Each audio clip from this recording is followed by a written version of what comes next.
আসসালামু আলাইকুম, সবাইকে শুভেচ্ছা।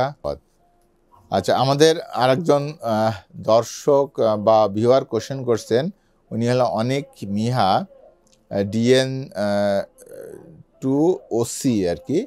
উনি 1 মাস আগে কোশ্চেন করেছে, কাশির সাথে আমার বুকে ব্যথা করে, এখন করণীয় কি? কারণ কাশির সাথে যদি বুকে ব্যথা হয় সেটা আসলে অনেক কারণেও হতে পারে। একটা জিনিস হতে পারে যে এটা ফুসফুসজনিত কারণে হতে পারে, অনেক সময় হতে পারে যে এটা হার্টের কারণেও হতে পারে। এখন কাশির সাথে সাধারণত আমরা যেহেতু আমরা ফুসফুসের সম্পর্ক, অনেক সময় কাশি যদি নিউমোনিয়ার কারণে হয়ে থাকে বা কাশি যদি আমার প্লাল ইফিউশন বলে বা আমার ফুসফুসের চারিপাশে যে পর্দা থাকে সেখানে পানি জমে যদি হতে পারে, বা ফুসফুসে কোনো ইনফেকশনের জন্য হতে পারে, বা আমার লোয়ার রেসপিরেটরি ট্র্যাক্ট ইনফেকশন বা ইভেন ভাইরাল কোনো ইনফেকশন যদি হয়, তাহলেও আমার কাশি হতে পারে।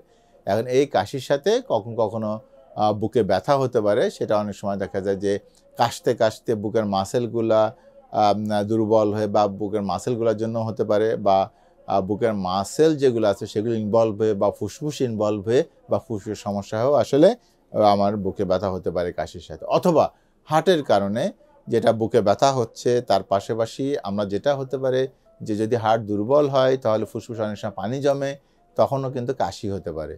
তা এখন আমাদের যদি বুকে ব্যথার সাথে কাশি হয়, সেক্ষেত্রে আমরা বিশেষ করে হার্টের থেকে হচ্ছে কিনা বা ফুসফুস থেকে হচ্ছে কিনা এইটা আমরা কারণ বের করার চেষ্টা করি যে আসলে কী কারণে হচ্ছে, এবং স্বাভাবিকভাবে যে কারণটা বের করে চিকিৎসা দিলে সাধারণত রোগী ইমপ্রুভ হয়ে যায় বা রোগী ভালো হয়ে যেতে পারে।